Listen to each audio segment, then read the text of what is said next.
नमस्कार साथियों, smart scholars YouTube channel में आपका स्वागत है।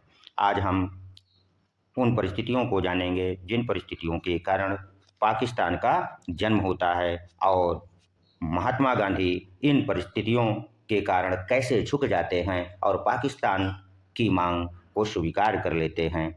उनकी एक एक करके हम क्रमवार चर्चा शुरू करेंगे। तो चलिए चर्चा को हम शुरू करते हैं और आज का हमारा टॉपिक है माउंटबेटन योजना। तो इसके पहले हम लोगों ने कैबिनेट मिशन योजना को पढ़ रखा है। कौन सी योजना? इसके पहले वीडियो में हमने कैबिनेट मिशन योजना को पढ़ रखा है। ऐसे विद्यार्थी जो आज ही चैनल से जुड़े हैं उनकी मेरी सलाह है कि वो कैबिनेट मिशन योजना को पढ़ लें। तो कैबिनेट मिशन योजना के तहत अंतरिम सरकार क्या अंतरिम सरकार के गठन के लिए क्या अंतरिम सरकार के गठन के लिए पंडित जवाहरलाल नेहरू को 2 सितंबर कब 2 सितंबर 1946 को एक मंत्रिपरिषद का गठन किया जाता है और उस मंत्रिपरिषद में माउंटबेटन अध्यक्ष नियुक्त होते हैं और पंडित जवाहरलाल नेहरू को उपाध्यक्ष बनाया जाता है और कुल 13 सदस्यीय परिषद का गठन किया जाता है। इसी कारण मुस्लिम लीग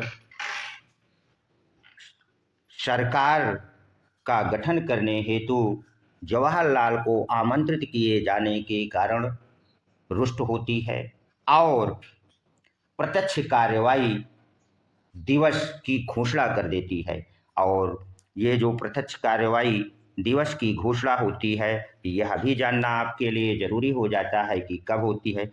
तो 16 अगस्त 1946 को कब 16 अगस्त 1946 को मुस्लिम लीग प्रत्यक्ष कार्रवाई दिवस मनाती है और जिसका परिणाम ये होता है कि पूरे भारत में सांप्रदायिक दंगे अर्थात हिंदू और मुसलमान के बीच लड़ाई झगड़े काटमार की स्थिति पैदा हो जाती है, जिसे शांत कराने के लिए ब्रिटिश प्रधानमंत्री उस समय थे इटली। कौन थे? इटली माउंटबेटन को कहते हैं कि दोनों कांग्रेस और लीग के नेताओं से वार्ता करके इस दंगे को रुकवाइए। तो माउंटबेटन सबसे पहले कहाँ किससे वार्ता करते हैं? मुस्लिम लीग के प्रमुख नेताओं मोहम्मद अली जिन्ना जिन्ना और लियाकत अली से वार्ता करते हैं कि ये सांप्रदायिक दंगे जो झगड़े हो रहे हैं, काटमार हो रही है, इसको रुकवाइए। तो मुस्लिम लीग के ये नेता कहते हैं कि ये दंगे तब तक नहीं रुकेंगे जब तक हमारी जो मांगें थी अलग पाकिस्तान राष्ट्र की मान नहीं ली जाती है। अर्थात मुस्लिम लीग हट कर लेती है कि पाकिस्तान के अलावा हमको कुछ नहीं चाहिए और दंगा नहीं रुकेगा। अब चूंकि माउंटबेटन और पंडित जवाहरलाल नेहरू अंतरिम सरकार को चला रहे थे, उनका दायित्व था कि देश में शांति बनी रहे। ऐसी स्थिति में माउंटबेटन ने भरसक प्रयास किया किंतु वार्ता असफल हो जाती है। अब माउंटबेटन पंडित जवाहरलाल नेहरू को लेकर के महात्मा गांधी के पास पहुंचते हैं। किनके पास पहुंचते हैं? महात्मा गांधी के पास पहुंचते हैं। महात्मा गांधी को सारी वार्ता से अवगत कराते हैं। तो महात्मा गांधी जी कहते हैं कि भारत का विभाजन मेरी लाश पर होगा। जब वो माउंटबेटन भारत के विभाजन की बात को बतलाते हैं कि अब कोई चारा नहीं है। मुस्लिम लीग के प्रमुख नेता मोहम्मद अली जिन्ना, लियाकत अली ये कहते हैं कि यह दंगा तब तक नहीं रुकेगा जब तक हमारी अलग राष्ट्र की बात माननी नहीं जाती। तभी महात्मा गांधी का एक प्रमुख स्टेटमेंट कहते हैं, और वो भी माउंटबेटन के सामने, और जवाहरलाल नेहरू मौजूद होते हैं। उनका प्रसिद्ध स्टेटमेंट क्या था? यदि आप नोट्स बना रहे हैं तो उसे लिख लीजिए। हो सकता है कि आपकी परीक्षा में यह पूछ ले कि यह स्टेटमेंट कब दिया गया था और किसके सामने दिया गया था। तो महात्मा गांधी जी ने लॉर्ड माउंटबेटन के समक्ष कहा था कि भारत का विभाजन मेरी लाश पर होगा। अब गांधी जी ने वे बातें तो कह दी, किंतु अंततः पंडित जवाहरलाल नेहरू और माउंटबेटन के समझाने पर कि देश में शांति बनी रहे और विभाजन की बात को स्वीकार कर लेना ही उचित है, गांधी जी परिस्थितियों से मजबूर हो जाते हैं और भारत विभाजन की बात को अंततः स्वीकार कर लेते हैं। अब माउंटबेटन, जो कि उस समय के वायसराय थे, माउंटबेटन इस पूरी घटना को प्रधानमंत्री, तत्कालीन प्रधानमंत्री इटली को अवगत कराते हैं। इटली माउंटबेटन के हाथों एक प्रस्ताव भिजवाते हैं। कब भिजवाते हैं यह जानना जरूरी है, जिसे माउंटबेटन योजना या माउंटबेटन प्रस्ताव कहते हैं। 3 जून, कब माउंटबेटन योजना आती है? 3 जून 1947 को प्रधानमंत्री इटली का प्रस्ताव लेकर के माउंटबेटन योजना लेकर के आते हैं। इस योजना की मुख्य बातें क्या थी और पाकिस्तान का जन्म कैसे होता है, ये भी हम बताने ही वाले हैं। तो योजना यानी माउंटबेटन योजना की मुख्य बातें क्या थीं उसको जान लेते हैं।